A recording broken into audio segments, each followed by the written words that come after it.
తేనె చినుకుల ఛానల్కి స్వాగతం అండి. ఈరోజు ఇంకో చక్కటి సామెత చెప్పుకుందాం. ఏంటంటే అంత్య నిష్ఠూరం కంటే ఆది నిష్ఠూరం మేలు. అంత్య నిష్ఠూరం అంటే ఏంటి? చివరికి కలిగే నిష్ఠూరం అంటే బాధ లేదా బాధతో అనే మాటలు, ఏమైనా నిష్ఠూరమైన మాటలు, కఠినమైన మాటలు మాట్లాడడం కంటే ఆది నిష్ఠూరం అంటే ముందే నిష్ఠూరపడ్డం మేలు, ముందే మాట పడ్డం మంచిది అని అర్థం. అంటే ఏంటనమాట, ఇతరులకు సహాయం చేయడానికి ముందుకు అడిగారనుకోండి, ఎవరైనా మనల్ని సహాయం చేయడానికి అడిగినప్పుడు మనం ముందే మన వల్ల కాదు అని చెప్పేసామనుకోండి, కానప్పుడు కాదు అని చెప్పేసామనుకోండి, ఎటువంటి బాధ ఉండదు.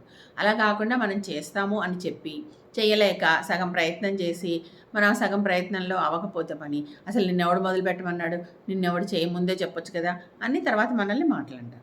అందుకని అటువంటి సందర్భంలో అంత్య నిష్ఠూరం కన్నా ఆది నిష్ఠూరం మేలు అంటారు. అంటే చివరికి మనం ప్రయత్నం చేసి, మనం కష్టపడి ఎంత ప్రయత్నం చేసినా కూడా మాటలు పడాల్సి వస్తుంది కదా.